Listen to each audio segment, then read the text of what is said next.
Assalamualaikum warahmatullahi wabarakatuh, Pak Kiai. Assalamualaikum. Mungkin pertanyaan saya di luar tema ya. Jadi dari kajian yang sebelumnya saya mau menanyakan, cuman belum sempat dan mau ditanyakan sekarang. Jadi begini Pak,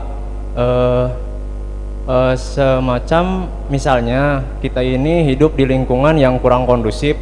Semisal di lingkungan kita itu ada dua orang yang belum ada ikatan dalam artian suami istri, dalam artian pacaran gitu ya, tapi tiap hari berduaan, kemana-mana berduaan, sampai nggak lupa nggak ingat waktu gitu, pagi sore sampai malam gitu. Jadi kebetulan ada gitu teman saya yang kurang srek gitu sama situasi itu dan nggak sengaja menegur, lalu kemudian mereka itu ngerasa nggak enak gitu.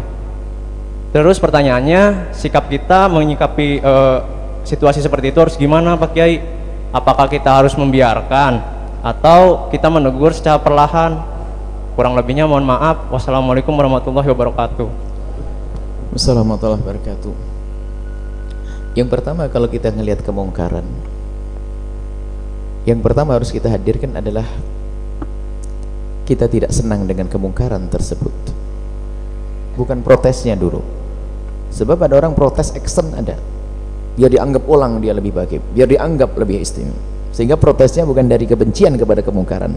Oh awas pada kemungkaran, padahal dia juga melakukan. Pertama adalah kita benci dengan kemungkaran tersebut. Karena apa? Disitulah Anda akan terhindar dari kehinaan tersebut. Satu. Yang kedua,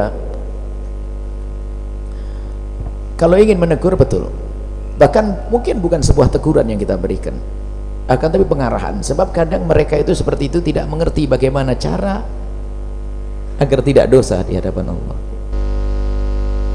Mereka cara berfikirnya yang kurang. Oh sudah sama-sama senang dan sebagainya. Kalau nikah kan beres. Sebab kadang namanya pernikahan ini banyak orang jauh dari pernikahan, bukan karena pernikahannya jauh, karena cara berfikirnya salah.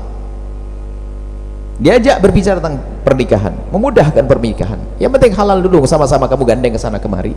Ayo nikah, diajari. Jadi di saat seperti itu, kalau bahasanya, kalau di saat banjir datang, Anda tidak bisa lagi membuat bendungan, tapi membuat aliran-aliran air agar terkurangi banjir tersebut. Kalau sudah kasus yang kayak begitu, Anda marahi dan sebagainya, dia akan mencibir kepada Anda, benci kepada Anda, dia bisa berzina di tempat lain, sama aja. Beri jalan, Anda mungkin bisa mengirim sirat yang baik atau duduk yang baik. Kalau bahasa Anda mengukuhkan, wahai saudaraku, mohon maaf, boleh saya ngomong? Boleh. Saya melihat, Masya Allah, Anda selalu berduaan dengan dia. Mungkin secara zahir adalah ideal, baik. Alangkah indahnya, biar Allah ridho. Gimana kalau nikah? Tapi ibu saya belum, ayo kita minta izin. Bapak belum, ayo kita bicarakan baik-baik. Tapi belum biaya ini. Pacaran juga sama, pakai biaya enggak pacarannya? Diajari berpikir. Kadang-kadang berpikir praktis susah. Waktu dulu coba itu, saya merasakan bahwa saya masa seperti itu. Lagi sekolah, suruh ngurusi anak putri misalnya, saya berpikir, saya enggak mau susah, saya mau nikah. Enggak punya duit. Ya sudah, pokoknya nikah.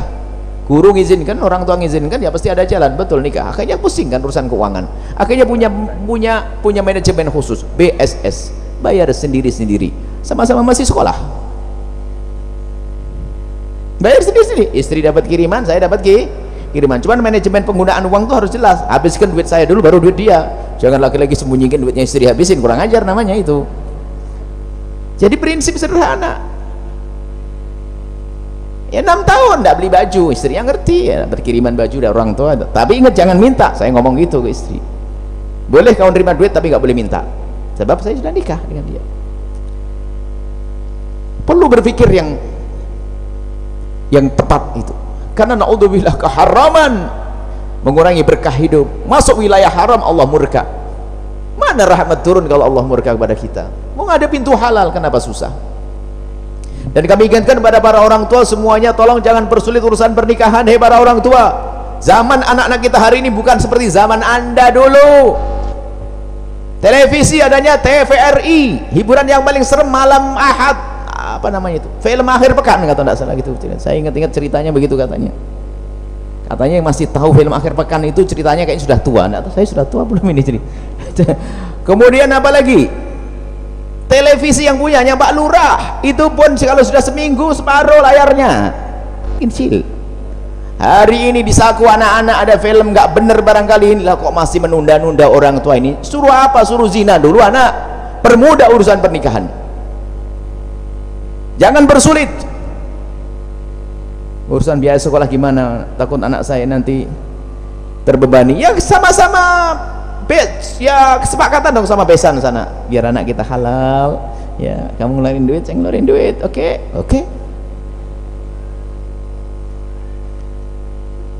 Kalau anda pilihnya bener, milihnya bener, nggak akan merepotkan. Yang repot pilih mantu yang salah, itu repot. Besannya salah, repot. Jadi kadang-kadang orang yang punya masalah, jadi itu sebetulnya bukan permasalahan di tempat yang anda tanyakan, banyak di tempat yang lain karena tidak mengerti bagaimana cari solusi. Ada jalan pernikahan kok, dan nikah tidak harus pakai resepsi. Sampai alhamdulillah ini kok saya belum resepsi nikah saya itu, saya sampai hari ini belum nikah resepsi. Saya nikah di luar negeri sana, jadi ya mau resepsi duitnya siapa kan gitu. Mau pulang mikir juga, pulang sudah terjun dalam dakwah, mending buat beli apa kayak ngontrak buat santri lah, akhirnya sudah nggak pakai resepsi. Nah, sudah sampai hari ini resepsi, anak banyak resepsi. Nanti kalau sudah anak saya nikah baru saya resepsi bareng-bareng deh, numpang sama anak saya gitu saja. Itu pun kalau anak saya resepsi, bisa saja anak saya punya cerita sama kayak bapaknya nanti, mungkin nikah sama suaminya ya nggak pakai resepsi lagi mungkin. Setiap minggu saya resepsi, santri saya nikah setiap minggu resepsi terus setiap saya dikuade terus setiap saya. Kadang orang terlalu ruwet mencari halal kok, bikin pusing cari halal. Halal itu harus dicari, haram itu dihindari. Buka ya nih, saya lanjutkan, anda ajari dia jalan, bukan larangan dulu, bukan teguran. Teguran itu menyakitkan. Dia tuh sebenarnya pengen sampai ke situ, bahkan mungkin diajari gini loh ya, mungkin perempuannya juga kita ajak ngobrol. Tanda keseriusan orang itu kalau memang dia mau melangkah kepada pernikahan, dikasih provokasi yang bener ini. Kalau ternyata anda ajak nikah nggak mau, berarti dia bohong. Awas, dia mikir bener juga, jangan-jangan akhirnya gampang ninggalkan dia. Wong nikah, kok nikah kan halal, berkumpul sewaktu-waktu, ada tanggung jawab. Lah kok nggak mau, berarti main-main dia. Itu loh, paham adik-adikku, anak-anakku? Kalau diajak nikah nggak mau, bohong dia. Jangan-jangan yang dipacarin anda adalah yang ke-16. Naudzubillah, 17 pacarnya dia. Hati-hati. Kalau sudah perempuan, laki-laki atau perempuan sudah punya jiwa kotor begitu ya, ini bisa gampang pacaran dengan ini. Jadi nomor HP-nya bisa ketukar tuh kalau SMS-nya tuh. Tapi kalau orang soleh, solehah, Allah indah, diajak nikah, kalau tidak halal memang lebih baik kita tidak usah komunikasi bang. Wah semakin cepat pengen nikah ini. Seperti itu ya. Bukan kebiasaan kita itu mengajak orang dengan cara keras, apalagi menyakitkan. Hei, tidak boleh, apaan tuh? Salat haram, dosa. Tidak senang dia, nggak tersona dia, malah benci kepada anda. Akhlak. Sampai ketemu jalan nanti. Wallahu a'lam bishawab.